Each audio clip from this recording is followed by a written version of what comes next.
आप सभी का स्वागत है आपके अपने YouTube चैनल में। आज हम लोग फिजिकल एजुकेशन के बारे में कुछ जानेंगे। आज का हम लोग का टॉपिक है शारीरिक शिक्षा के सिद्धांत तथा इतिहास। फिजिकल एजुकेशन को हिंदी में हम लोग शारीरिक शिक्षा बोलते हैं। तो आज हम लोग देखेंगे कि शारीरिक शिक्षा की परिभाषा, इसका क्या परिभाषा है उसको हम लोग आज देखेंगे। तो चलिए हम लोग शुरू करते हैं शारीरिक शिक्षा की परिभाषा। शारीरिक शिक्षा का शाब्दिक अर्थ है शरीर की शिक्षा, परंतु भाव केवल शरीर तक ही सीमित नहीं है बल्कि काफ़ी विस्तृत है। कभी इसको शारीरिक प्रशिक्षण कहा गया है तो कभी शारीरिक संस्कृति। एक आम व्यक्ति शारीरिक शिक्षा को शारीरिक क्रिया ही मानता है। एक आम व्यक्ति जो है वो शारीरिक शिक्षा को क्या मानता है? शारीरिक क्रिया ही मानता है, फिजिकल एक्टिविटी मानता है। शारीरिक शिक्षा को केवल शारीरिक क्रिया या शारीरिक क्रियाओं का समूह मानना शारीरिक शिक्षा के संग अन्याय करना होगा, क्योंकि आम व्यक्ति क्या मानता है कि फिजिकल एजुकेशन जो है फिजिकल एक्टिविटी कराता है और कुछ नहीं, जो कि ये अन्याय की तरह है। क्योंकि शिक्षा शब्द, ये जो शिक्षा है, एजुकेशन इसमें जुड़ा हुआ है ना। फिजिकल एजुकेशन हम लोग जो बोलते हैं फिजिकल एजुकेशन, तो फिजिकल के साथ क्या लिखा हुआ है? एजुकेशन। एजुकेशन जो जुड़ा हुआ है, शिक्षा शब्द का उपयोग शरीर के साथ किया गया है। वहाँ शारीरिक शिक्षा से अभिप्राय उस शिक्षा से है जिसका संबंध शारीरिक क्रियाओं व शरीर से होता है, जिसके माध्यम से किसी व्यक्ति विशेष सर्वांगीण विकास संभव होता है। इस शिक्षा का क्षेत्र काफ़ी व्यापक है, क्योंकि शारीरिक शिक्षा में शिक्षा शब्द का प्रयोग किया गया है। फिजिकल एजुकेशन में एजुकेशन जो वर्ड आया है वे इसका फिजिकल एजुकेशन में यूज किया गया है, क्योंकि इसमें और भी चीज़ इसमें बताया गया है। शारीरिक शिक्षा विषय में व्यक्ति की समस्त शारीरिक गतिविधियाँ, क्षमताओं, क्रियाओं, विकास के समस्त पहलुओं, विकास में गति अवरोध करने वाले तत्व तथा उनके समाधान का अध्ययन किया जाता है। फिजिकल एजुकेशन जो है, जिसमें हम लोग एजुकेशन करते हैं, फिजिकल का एजुकेशन करते हैं। शारीरिक शिक्षा जो है उसमें हम लोग क्या गतिविधि हो रही है, क्या क्षमता है बॉडी में, इसका क्या एक्टिविटी हो रहा है, ठीक है, ये सब का हम लोग अध्ययन करते हैं। विभिन्न शिक्षा शास्त्रियों ने शारीरिक शिक्षा की परिभाषा निम्न प्रकार से दी है। जितने भी शिक्षा के शास्त्रियों हैं जो फिजिकल एजुकेशन से रिलेटेड है, वे अपनी परिभाषा दिए हैं। डेल्बर्ट आबर्टीन यूफर ने, जिसको हम लोग यहाँ शॉर्ट में लिखा हुआ है डी यूफर का कथन है कि शारीरिक शिक्षा उन अनुभवों का सामूहिक प्रभाव है जो व्यक्ति विशेष की प्रक्रिया है, मतलब कि शारीरिक आंदोलन से प्राप्त होता है। ये कथन किसका है? डेल्बर्ट का क्या कथन है कि शारीरिक शिक्षा उन अनुभवों का सामूहिक प्रभाव है जो व्यक्ति विशेष की प्रक्रिया से प्राप्त होते हैं। उपरोक्त परिभाषा में अनुभव व प्रक्रिया शब्द पर विशेष बल दिया गया है। यहाँ पर अनुभव का भाव समस्त शारीरिक, मानसिक, बौद्धिक एवं सामाजिक से है। यहाँ अनुभव मतलब, अनुभव का क्या कहते हैं? इंग्लिश में इसको बोलते हैं एक्सपीरियंस। तो एक्सपीरियंस किससे? शारीरिक से, मानसिक से, बौद्धिक से, सामाजिक से।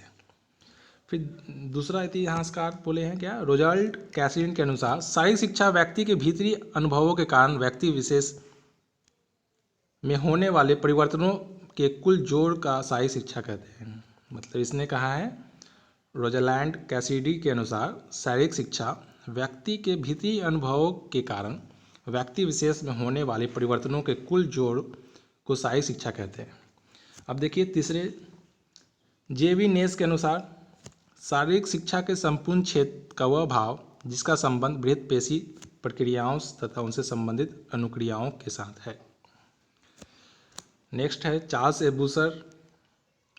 बूसर के अनुसार शारीरिक शिक्षा जो है संपूर्ण शिक्षा प्रबंध का एक अभिन्न अंग है। चार्ल्स ए बूसर के अनुसार शारीरिक शिक्षा जो है, फिजिकल एजुकेशन, संपूर्ण शिक्षा का एक अभिन्न अंग है तथा जिसका अध्ययन उन शारीरिक प्रक्रियाओं के माध्यम से है जिसका चयन शारीरिक, मानसिक, संज्ञानात्मक तथा सामाजिक दृष्टि से स्वस्थ नागरिकों का निर्माण करने जैसे उद्देश्य की प्राप्ति के लिए किया गया है।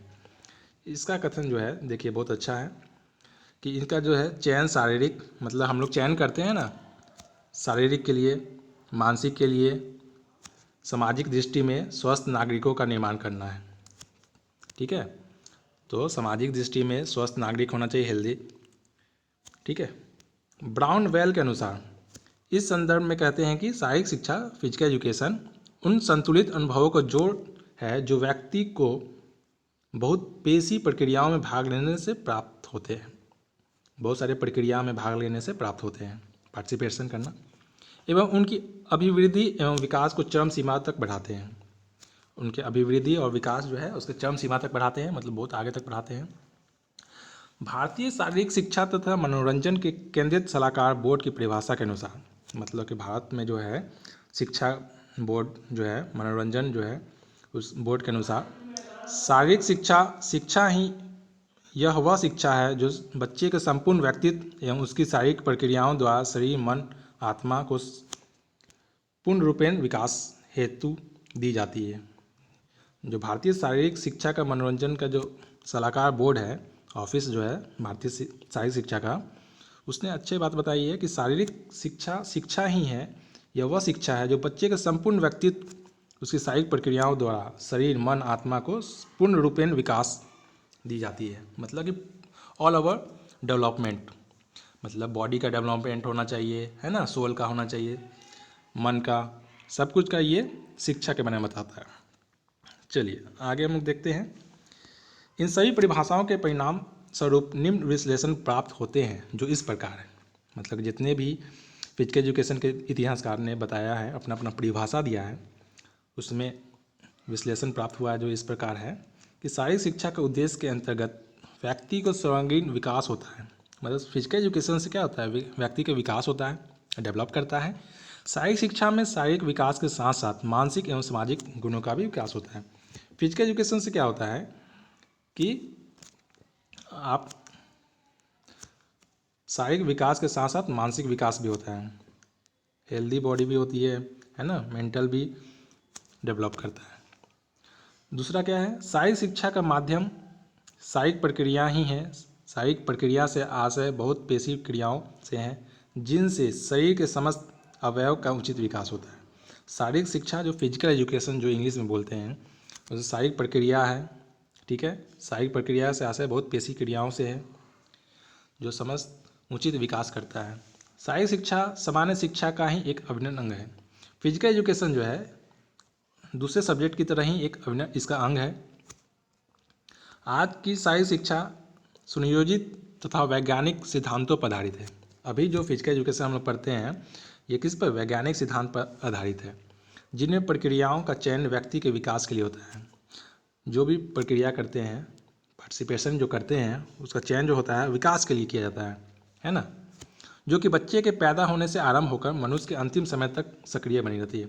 हम लोग फिजिकल एक्टिविटी कब से शुरू कर देते हैं? हम लोग फिजिकल एक्टिविटी जो है जब बच्चा जन्म लेता है तब से ही हम लोग फिजिकल एक्टिविटी करना शुरू कर देते हैं। आप लोग देखे होंगे कि जब बच्चे जन्म लेते हैं उसके थोड़ा देर के बाद क्या होता है, हाथ पैर हिलाना शुरू कर देते हैं। तो हाथ पैर जो बच्चे हिलाते हैं, चलाते हैं, उसका क्या है, फिजिकल एक्टिविटी होना शुरू हो जाता है। और ये फिजिकल एक्टिविटी कब तक होता है? जब तक आदमी, मनुष्य जीवित रहता है तब तक फिजिकल एक्टिविटी होती रहती है। अतः हम कह सकते हैं कि शारीरिक शिक्षा का एक विधि है जो शारीरिक क्रियाओं का सहारा लेकर उद्देश्य को प्राप्त करने का प्रयास करती है। इसलिए हम लोग फिजिकल एजुकेशन एक ऐसा विधि है जो शारीरिक क्रियाओं का सहारा लेकर, मतलब बॉडी का हेल्प लेकर, ये उद्देश्य, इसका जो उद्देश्य है उसको प्राप्त करती है। वह शारीरिक गतिविधियों के माध्यम से व्यक्तियों के व्यवहार तथा अभिवृत्ति के परिवर्तन लाने का प्रयत्न करती है। यह केवल क्रिया प्रधान कार्य नहीं है परंतु एक साधन है। ये एक साधन हो गया। सीसी कोबले के अनुसार शारीरिक शिक्षा व्यक्ति विशेष के सामाजिक व्यवहार में वह परिवर्तन है जो बड़ी मांसपेशियों तथा उनसे संबंधित गतिविधियों की प्रेरणा से उत्पन्न होता है। सीसी कोबले के अनुसार जो है फिजिकल एजुकेशन है जो सामाजिक व्यवहार में परिवर्तन लाता है। ठीक है, हम लोग के व्यवहार में परिवर्तन लाता है और हमारे जो बॉडी का मांसपेशी है ना, उससे संबंधित उसके गतिविधि को प्रेरणा देती है, उत्पन्न करता है।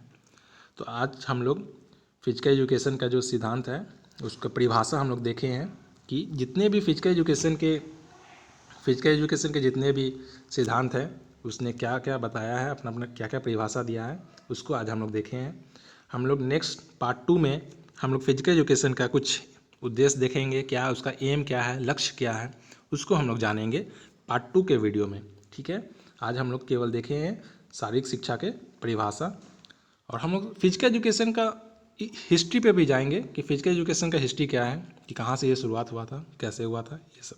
ठीक है, आज का वीडियो हम लोग इतना ही करते हैं। Okay, good by two all of you, जय हिंद।